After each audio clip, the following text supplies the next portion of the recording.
Welcome. We're excited that you're joining us on this last day of conference.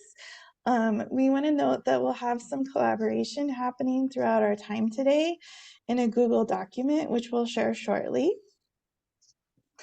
And today's topic is Help a Creator Out, leaving a guide for revising and remixing, which will work through themes of sustainability for both adapters and creators.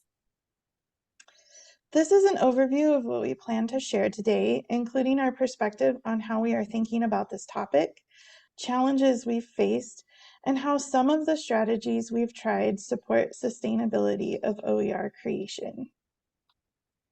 So I'm Shannon Smith. I'm the Student Success Librarian at University of Wyoming, and I'm joined by one of my favorite colleagues today. You're my favorite too, Shannon. My name is Amber Hoye, and I'm the director of the World Languages Resource Center at Boise State. Here's our Google Doc. We are very interested in learning a little bit about all of you. So it should take you to this. And we have cues throughout our slides on which activity we're working on. So this is activity 1. Yeah, and on the document, you'll see there's black kind of markers in the top right-hand corner. You can drag one of those to the location you're joining from.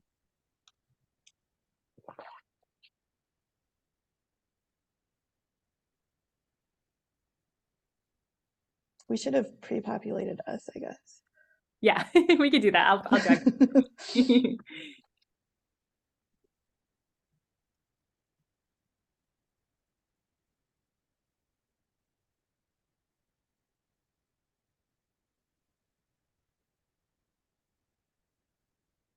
We've got all kinds of time zones happening. Yes.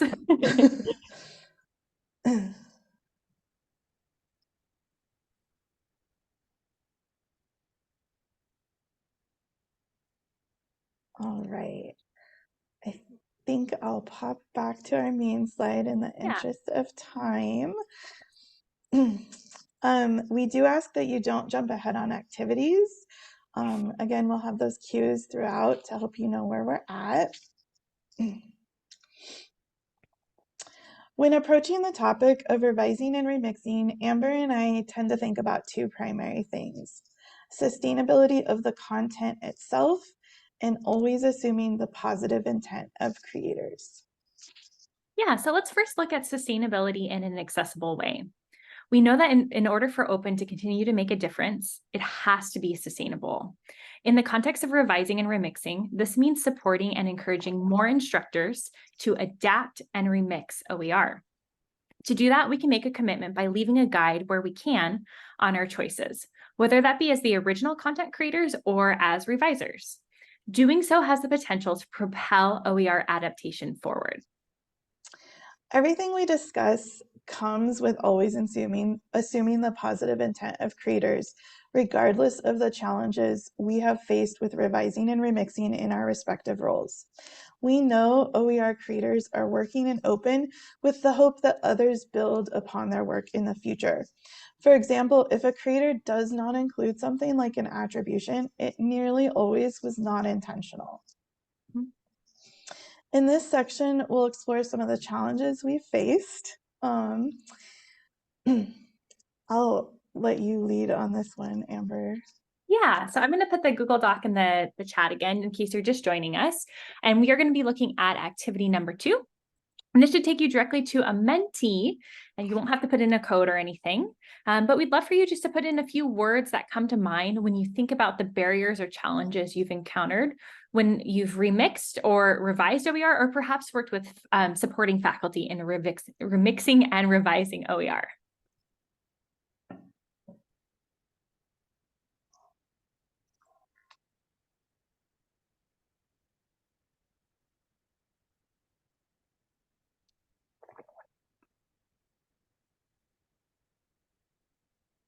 And Shannon, you might need to put a few words in here for you to be able to see the answer. Thank you. Mm-hmm.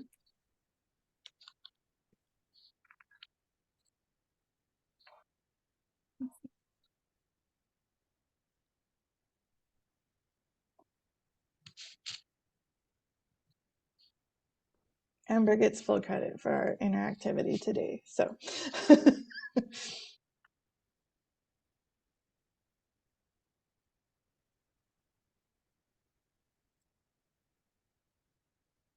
Awesome. Let me see if I can share the results with everybody.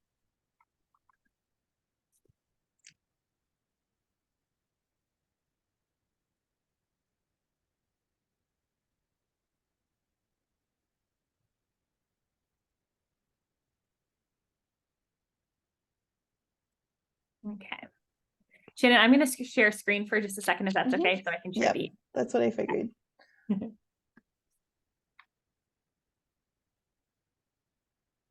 Okay.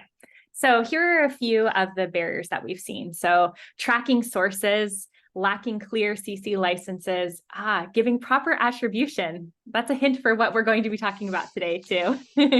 Remembering what I changed, how licenses work together. And I love that it's smushed into a sandwich.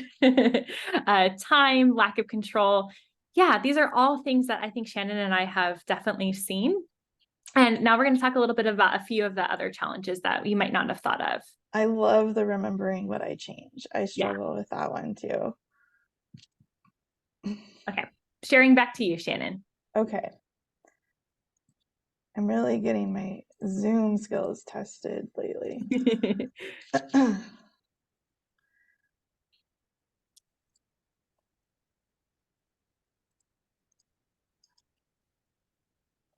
All right, so this slide highlights some of the themes Amber and I have both experienced, which I think align pretty well with the Menti responses.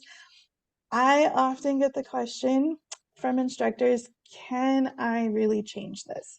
Even when content may have the most open of licenses. I sense there's a fear of changing someone's work or even making a mistake and giving attribution to that original work. We all make mistakes. It's part of the learning. But this question, can I change the content, runs alongside the sense that I have to build from scratch. Something that is only amplified when usage rights and licensing on different pieces of an OER may not be clear.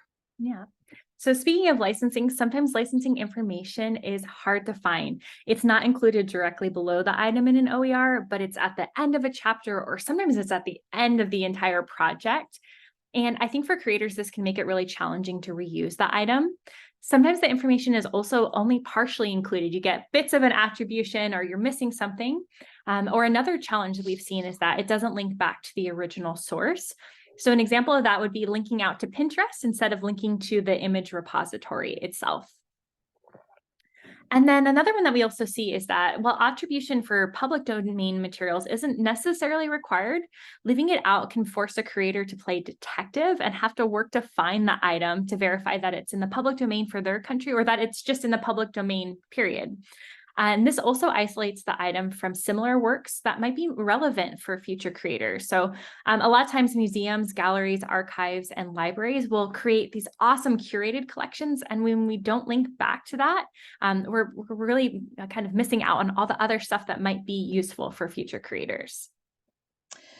As an individual creator, we often know our own intent, but this isn't something we tend to explicitly share in our OER itself. So what's happening with the pedagogy? For anyone in a support role for OER creation in the audience today, I'm sure you've experienced the super excited conversation with a motivated instructor. Honestly, they're the best. When someone can't wait to tell you all their goals and dreams for OER, how this piece will enable more inclusive practices for their online students, or how X will help the department build more hands-on learning. I love these conversations, but what I noticed is they tell me their why. The librarian. I hold all this pedagogical intent of lots of OER projects, and it's not something that makes its way into the final OER. I started to struggle with this and think about what I would need if I wanted to take a particular OER and understand why someone built it if I was at a different institution teaching a similar class. And I reflected that I was maybe falling short in this space. I started adding questions to these conversations, about including a why, your goals for teaching with what an instructor chooses to create or adopt. We had a light bulb moment on our French text we were working on together. And as I shared with Shannon some of the revisions we were planning on making to the original text that came from the University of Texas at Austin, I think she did a really great job of asking us some probing questions to learn more about the choices that our team was making. Prior to our conversation, I hadn't really considered how this information might be helpful to future instructors. It went beyond just giving the attribution to the original text to really sharing why our team was making decisions like including authentic materials from around the Francophone world instead of just France, for example, in our edition. Seeing what Amber chose to do with the French text demonstrated the value and intentional curiosity from my role. Not prescribing what instructors should include, but asking what if, or have you considered, sharing your pedagogical rationale to your choices. For me, this is about building foundational structure to OER from the beginning. Amber is the first creator I've worked closely with that took these questions to heart, and this has been borne out in the OER she's worked on. Yeah, Shannon didn't tell me what to do, but she really got me thinking about how helpful this information could be for others, and I had the freedom to decide what that looked like. We think it's a beautiful example of the partnership between instructional designers and librarians. In other words, ways we can partner and provide feedback on our choices as creators. This section covers some specific strategies that we're discussing on how to leave a guide for others to revise or remix content. So we know pedagogy can be a guide, but where do you put it? So in our case, with the French text we mentioned, that's titled Français Inclusif, we decided to put some information about the pedagogy at the very beginning of the book in the introduction. And what that does is it sets some of the key elements in our revision that we wanted folks to know about before they even dive into the content. And we really try to focus on not just drawing attention again to the content, but some of the things like our mindset or perspective. Again, the idea that we really value being inclusive of the Francophone world. And I'll put a link to the book in chat if you'd like to check it out. I just did, Amber. Oh, you did? Okay. All right, so the next one that we'll look at in terms of just attributions as a guide. So you'll see here that Shannon and I not only really work to put in the title, author, source, and license, or tassel, but we also wanted to peel back the curtain to help future creators understand how we revised and remixed existing content to better serve our students. And I'll just point out a couple examples there and then let Shannon explain what we mean by tassel. But here you'll see here underneath vocabulary list, again, there's the title, author, source, and license, but you can see that some of the vocabulary lists have been modified to provide additional useful terms.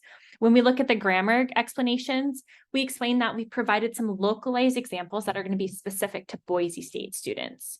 And then with the photos and illustrations, we let people know how we are handling the licensing and the labeling of things in terms of attributions. And we also specifically draw attention to the Code of Best Practices and Fair Use for Open Education. Because that was a central piece for us. We wanted to include authentic materials, and we just did a panel on that this morning with Meredith Jacob and Will Cross, and that will be recorded if you want to check it out and learn more about fair use. So tassel is a useful framework to think about different types of attribution to me, not just for the overall OER you're building off of. Title, author, source, and license works for pretty much everything, or in the case of fair use inclusion, title, author, source, and usage rights. Amber and I have started joking about tassels for all.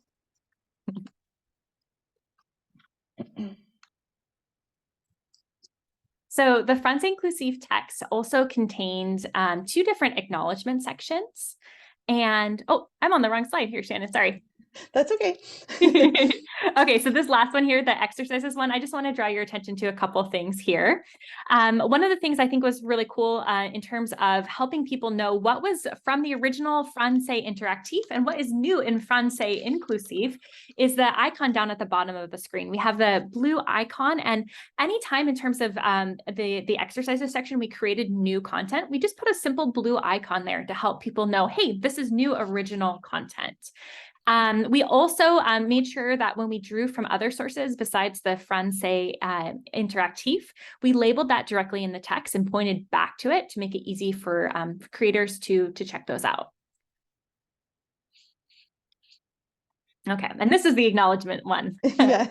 So in the book, we actually have two different acknowledgement sections, and they're two different types of acknowledgements.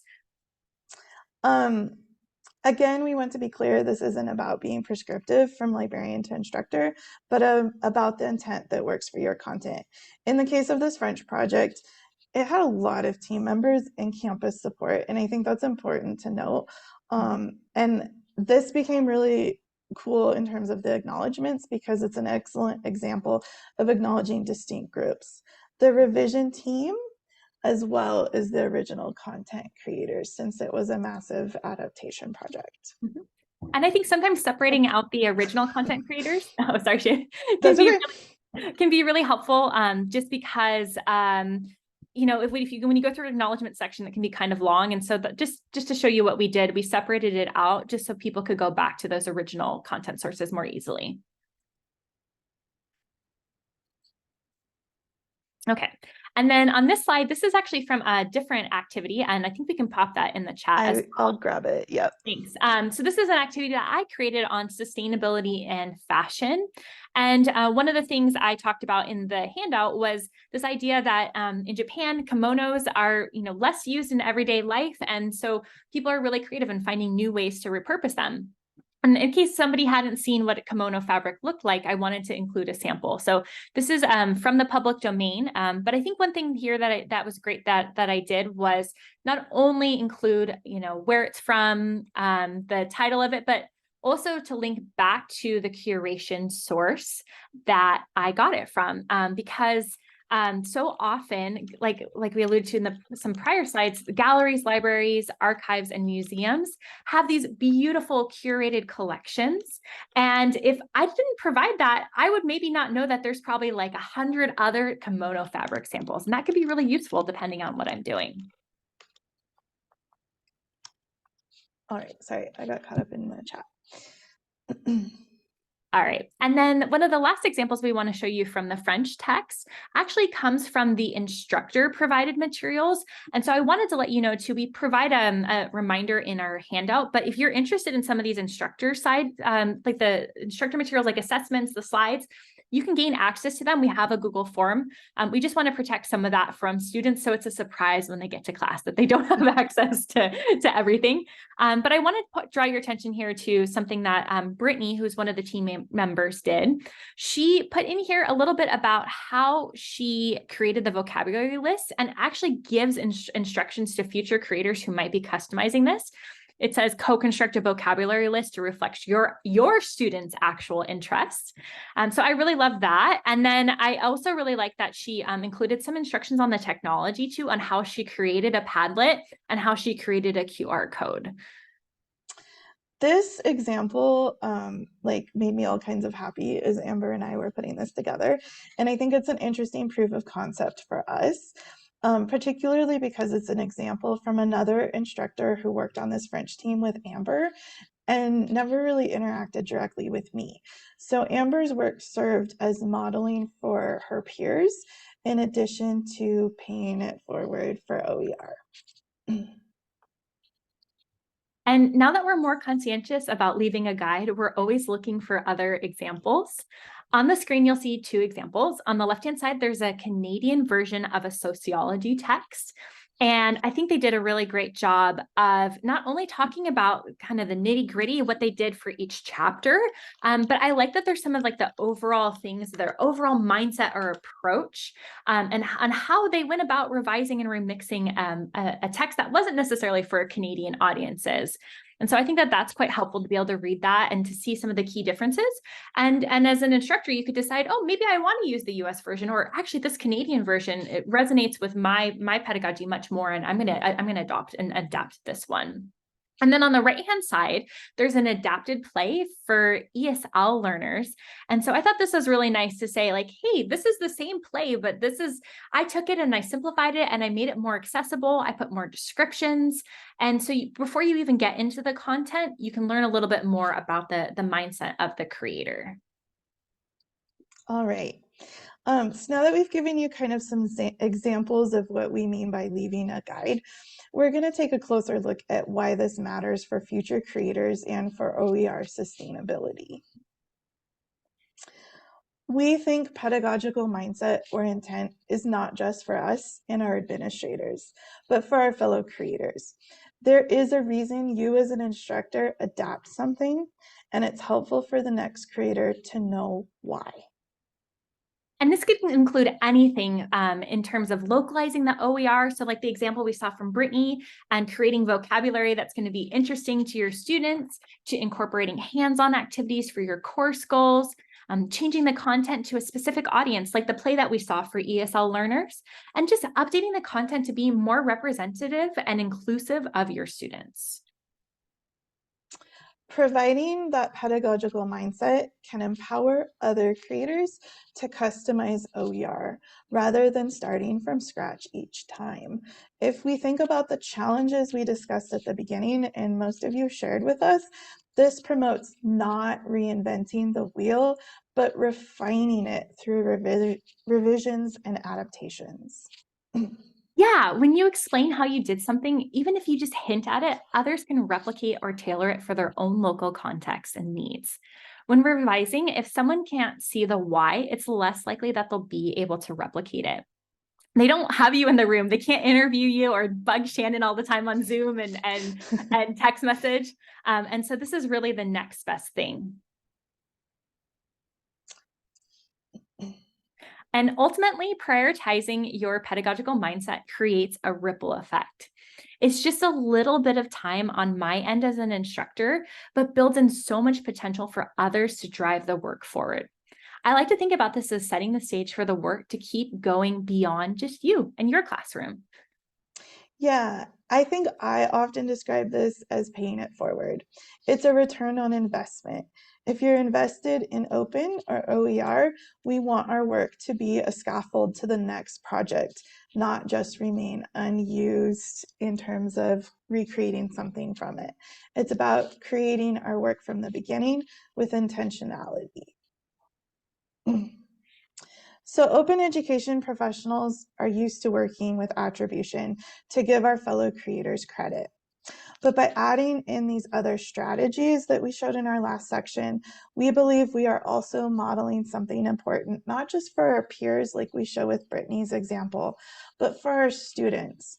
Providing different types of attribution or acknowledgement throughout an OER and letting students see this diversity may lead to deepened understanding of how attributions and citations are actually related, building in some real-world information literacy skills.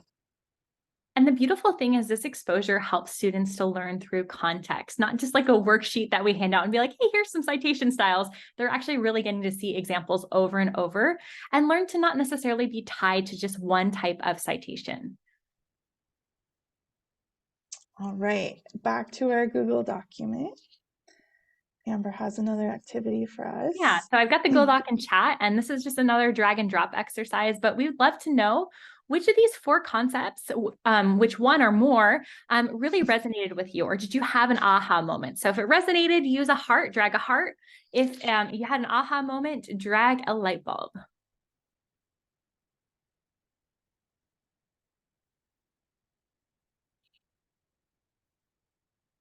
Amber assures me there's a bajillion of either of those icons. Maybe So one sure do has a not billion. hesitate.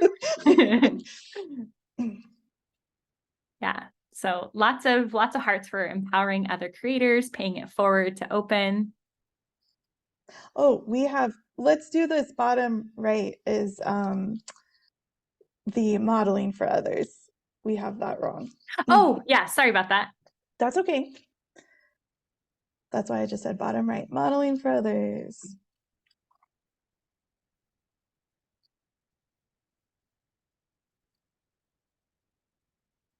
Okay, I think it's a good cross-pollination here. This is awesome.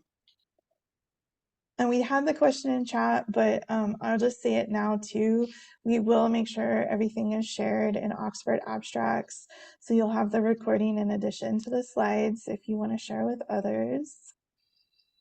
And I think you guys are giving me warm and fuzzies this morning, which is great for the last day of conference. I love leaving that way.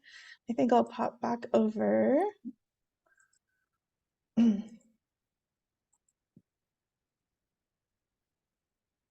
don't know if I did this on the Zoom screen or not. I'm going to stop. It's going to drive me nuts because I am that person.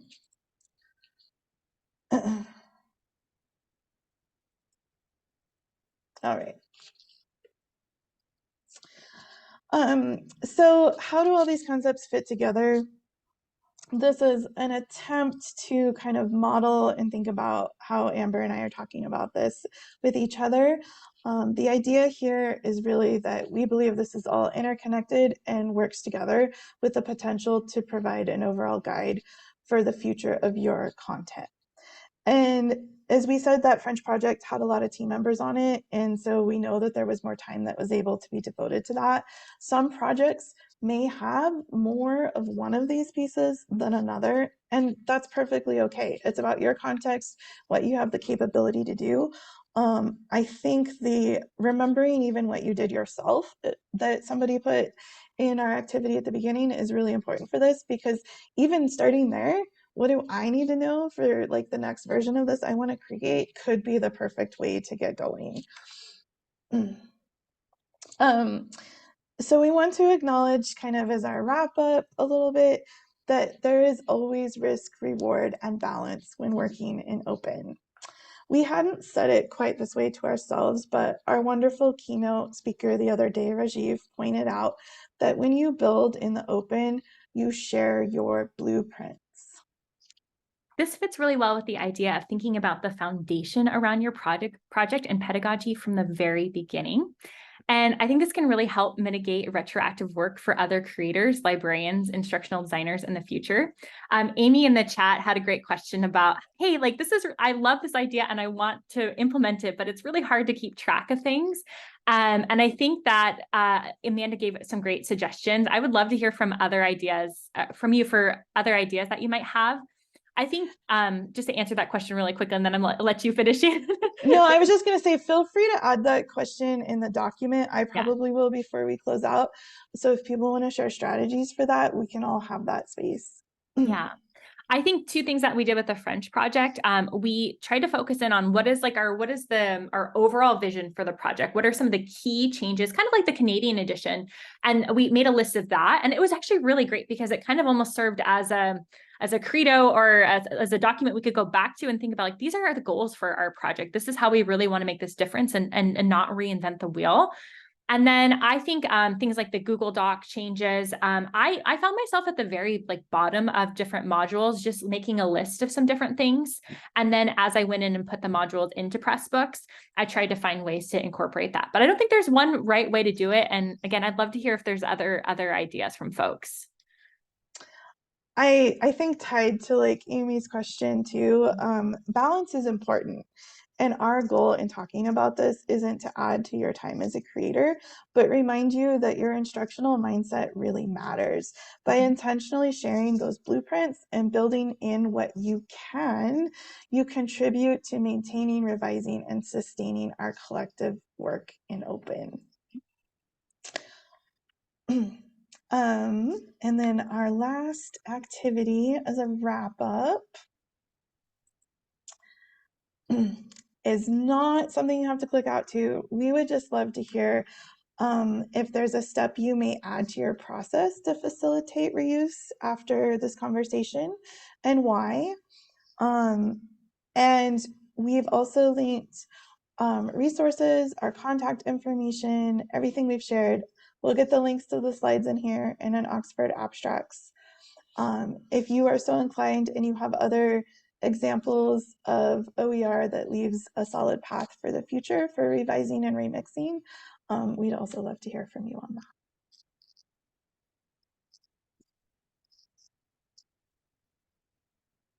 And I think we have just time that's left now to talk through what you guys have to say. And we'll look in the chat too. A front matter page explaining the content. Yes. Most of the examples came from that French book. I'll put the link in again. And you'll see a lot of it is living on that kind of a page. So I think that's an excellent place to start. I love the idea of meeting with other members of my department to make sure we're sharing resources and explain to them why I've incorporated certain things. I think that that's fantastic. And I can speak, even just from working my own department, sometimes we get kind of siloed and we don't share the different things that we're doing and why we're doing them with each other. And that can be really inspirational and a time saver too. Yeah, the example of explaining how you created QR codes and Padlets, I really loved that too, building in that digital literacy piece for how things were done. Again, that gave me a lot of happy feels in terms of how this can model and have that ripple effect forward for others.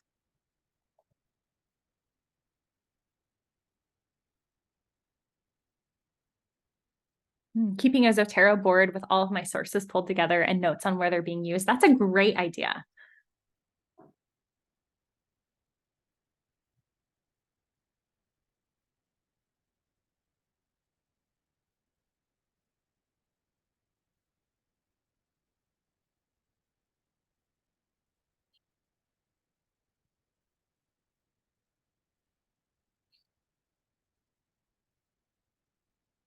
Another thing that might be of interest too, with the Francais Inclusive textbook, we created an instructor guide.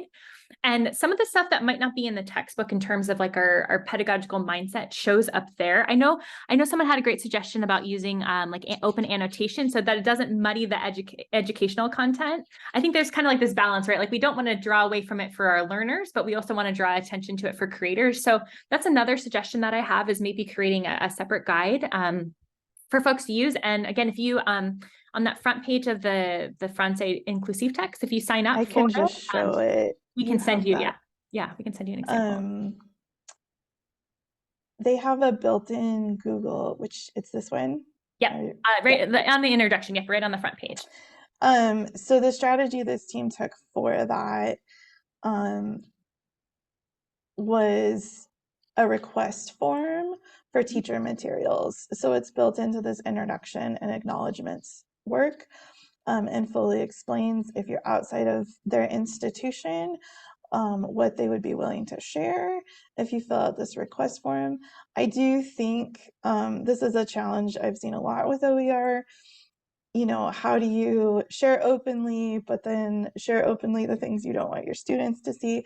I think this is a great strategy and kind of prevents, as much as we can, that muddying the waters piece that's being brought up here.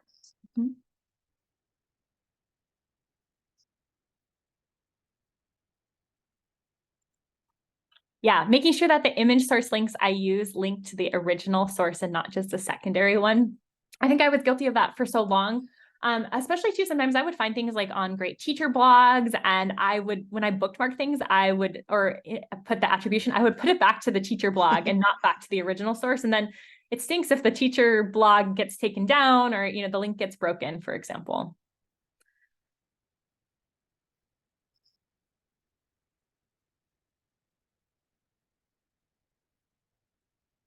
Well, thank you so much for your feedback, Amy.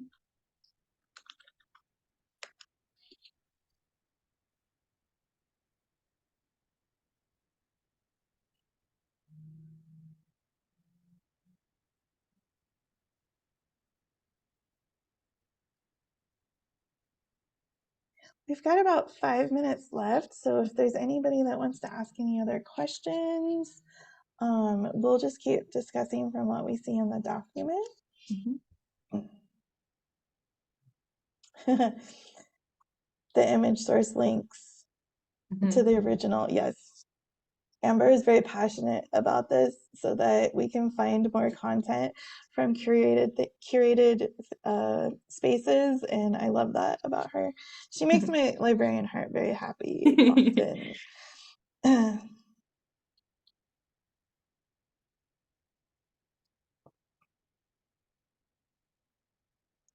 Oh, and this first comment, I don't think we saw, Shannon, getting a group of faculty together to talk about pedagogical choices they were making and why and how they implemented them, and then making that into an OER. That that makes my heart sing. That makes me so happy to read that. Yeah, I think having more of these discussions openly, we're making everything open. Why aren't we making that open, right? To a comment in the chat, don't worry, we will leave this document open. So if you think of examples later that you want to share back to this group, please feel free to continue to add to this document. I know Amber and I would be happy to see what this looks like and continue to have this conversation. Before the recording stops here in a minute too, I just remember our contact information is in the document. It was at the front of the slides. Please don't hesitate to reach out to us if you want to have a conversation about anything. We certainly don't think we have all the answers. We're just trial and erroring our way through this and seeing what ripple effects we see have something for the next thing. Yeah.